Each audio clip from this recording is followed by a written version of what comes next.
সময় 7:25। যুক্তরাষ্ট্রের সবচেয়ে আধুনিক aircraft carrier USS liberty Pacific তখন রুটিন টহলে ছিল। আকাশ পরিষ্কার, সমুদ্র শান্ত, কিন্তু রাডারে ধরা পড়ে একটি যুদ্ধজাহাজ যার গতি অস্বাভাবিক। জাহাজটি ভেনেজুয়েলার, কিন্তু কোনো রেডিও সাড়া নেই, কোনো সংকেত নেই, শুধু নিঃশব্দে এগিয়ে আসা। ক্যারিয়ারের ডেকে তখনও কেউ জানে না কয়েক সেকেন্ডের মধ্যেই ইতিহাস বদলে যাবে। 8:01 প্রথম মিসাইল ছোড়া হয়, আর 8:02 ক্যারিয়ারের ডান পাশে ঘটে ভয়াবহ বিস্ফোরণ। এই ভিডিওতে আপনি দেখবেন সেই মুহূর্ত যখন যুক্তরাষ্ট্র থেমে যায় আর ভেনেজুয়েলা ইতিহাস লিখে ফেলে আগুনে আর ধোঁয়ার অক্ষরে।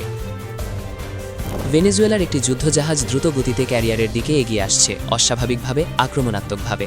প্রথমে মনে হয়েছিল এটা হয়তো একটা মহড়া, কিন্তু এরপর যা ঘটল তা কেউ কল্পনা করেনি। এটা ছিল সেই মুহূর্ত যখন ইতিহাসের গতিপথ বদলে যেতে শুরু করল। যুক্তরাষ্ট্রের রাডার অপারেটররা প্রথমে লক্ষ্য করেন একটি জাহাজ অস্বাভাবিক গতিতে এগিয়ে আসছে। তারা বারবার সংকেত পাঠালেন, কিন্তু কোনো জবাব আসলো না। ক্যারিয়ারের কমান্ডার তখনও ভাবছিলেন এটা হয়তো ভুলবশত কিছু, কিন্তু কয়েক মিনিট পরেই সেই ভুল ভেঙে গেল। ভেনেজুয়েলার জাহাজ থেকে ছোড়া হলো দুটি অ্যান্টিশিপ মিসাইল। একটি সরাসরি আঘাত করল ক্যারিয়ারের ডান পাশে, আরেকটি ডেকে ঠেকা একটি F-35 পাশে বিস্ফোরিত হলো। আগুন ছড়িয়ে পড়ল পুরো ডেকে, আর ক্যারিয়ারের ভেতরে শুরু হলো হাহাকার। যুক্তরাষ্ট্র সঙ্গে সঙ্গে পাল্টা প্রতিক্রিয়া শুরু করলো। ডেস্ট্রয়ার থেকে ছোড়া হলো টমাহক মিসাইল, আকাশে উঠল দুটি F-18। কিন্তু ভেনেজুয়েলার ড্রোন স্কোয়াড আগে থেকেই প্রস্তুত ছিল। তারা আকাশে জ্যামিং সিগন্যাল ছড়িয়ে দিল, আর একটি ড্রোন আত্মঘাতীভাবে আঘাত করল একটি জেটের পেছনে। যুক্তরাষ্ট্রের আকাশ প্রতিরক্ষা মুহূর্তেই দুর্বল হয়ে পড়ল। ঠিক তখনই রাডারে ধরা পড়ল আরও দুটি অজানা জাহাজ। একটির পতাকায় চীনের চিহ্ন, আরেকটিতে রাশিয়ার।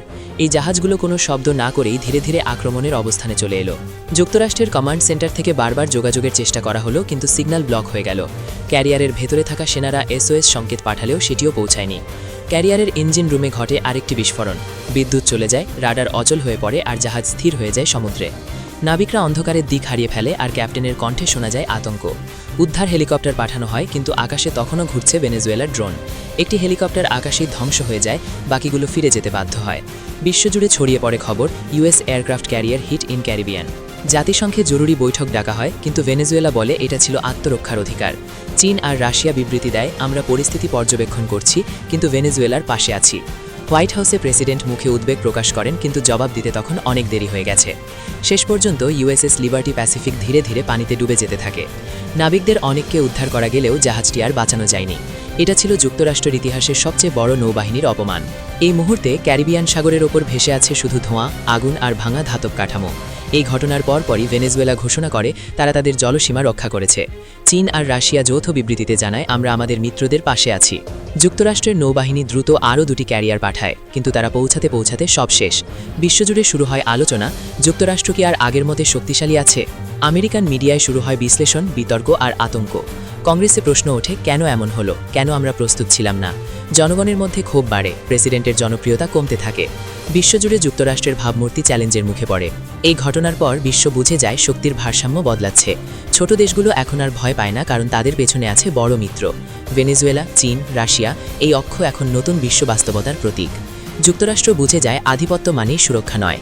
এই দিনটা শুধু একটা আক্রমণের গল্প নয়, এটা একটা নতুন যুগের শুরু, যেখানে পরিকল্পনা, প্রযুক্তি আর মিত্রতা বড় বড় শক্তিকে থামিয়ে দিতে পারে। আর যুক্তরাষ্ট্র, তারা বুঝলো আধিপত্য ধরে রাখা যতটা সহজ মনে হয়, বাস্তবে তা নয়।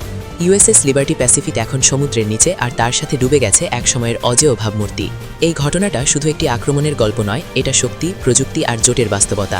এখানে প্রমাণ হয় আধুনিক যুদ্ধে আকার নয়, পরিকল্পনাই সবচেয়ে বড় অস্ত্র। বিশ্ব এখন বদলাচ্ছে, আর প্রশ্ন একটাই, পরবর্তী ধাক্কাটা কোথা থেকে আসবে?